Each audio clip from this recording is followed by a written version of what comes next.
اندھیری رات ہے، خاموشی ہے، لیکن سوشل میڈیا کی دنیا میں طوفان برپا ہے۔ ایک شخص جسے لاکھوں لوگ فالو کرتے ہیں، ایک ایسا نام جس نے ہنسی مذاق سے شہرت حاصل کی، آج وہی شخص ایک ایسے بحران میں ہے جس کی شدت شاید وہ خود بھی نہ سمجھ سکا ہو۔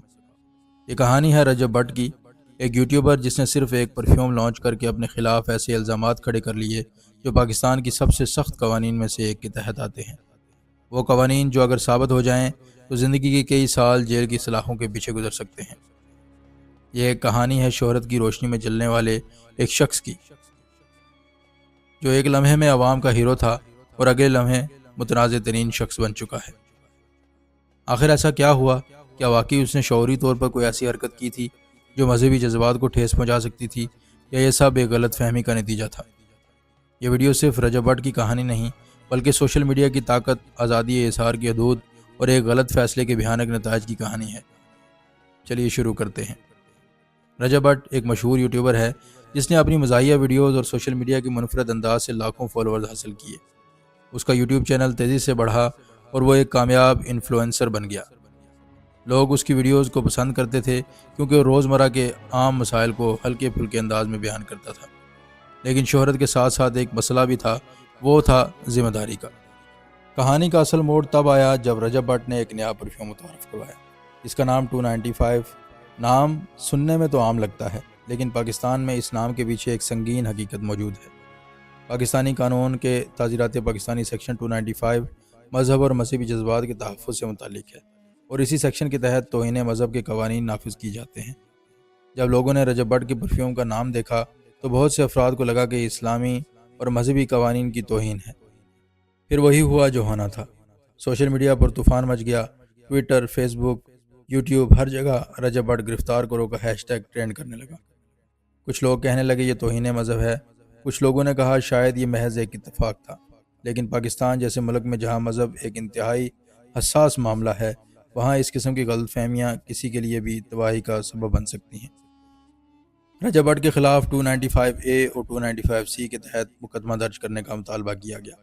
سیکشن 295A اس سیکشن کے تحت کسی بھی شخص کو مذہبی جذبات کو مجروح کرنے کے جرم میں 10 سال تک کی قید ہو سکتی ہے۔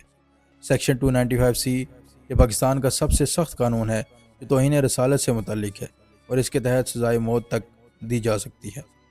گو کہ ابتدائی طور پر رجب بٹ کے خلاف 295C لاگو نہیں ہوا تھا، لیکن عوامی دباؤ اور کیس کی پیچیدگی کی وجہ سے معاملہ انتہائی نازک صورتحال اختیار کر گیا۔ رجب بٹ نے فوری طور پر اپنی ایک ویڈیو جاری کی جس میں وہ قرآن پاک ہاتھ میں اٹھا کر معذرت کرتا نظر آیا۔ اس نے کہا کہ پرفیوم کا نام کسی بھی قسم کی گستاخی کے ارادے سے نہیں رکھا گیا تھا، اور وہ فوراً اس پروڈکٹ کو مارکیٹ سے ہٹا رہا ہے۔ لیکن سوال یہ پیدا ہوتا ہے، کیا صرف ایک معذرت کافی تھی کہ جو نقصان ہو چکا تھا وہ ناقابل تلافی تھا؟ یہ واقعہ ہمیں بہت کچھ سکھاتا ہے۔ سوشل میڈیا کی طاقت۔ آج کا دور ایسا ہے جہاں ایک چھوٹی سی غلطی چند گھنٹوں میں دنیا بھر میں مشہور ہو سکتی ہے، اور لوگ بغیر تحقیق کیے کسی کو بھی ویلن بنا سکتے ہیں۔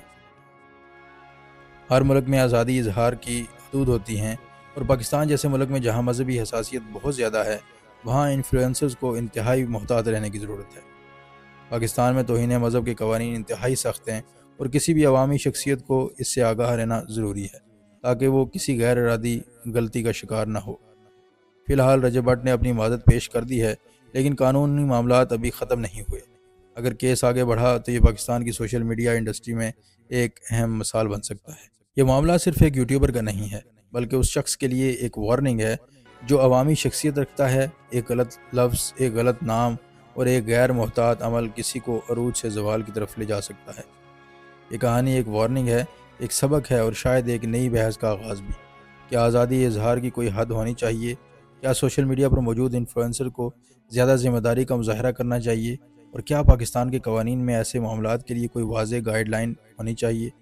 جواب آپ کے پاس ہے، اور یہ فیصلہ بھی کہ ہم اپنے الفاظ اور اعمال کو کس طرح احتیاط سے چنیں تاکہ وہ نہ صرف ہماری بلکہ دوسروں کی زندگیوں پر بھی مثبت اثر ڈالے۔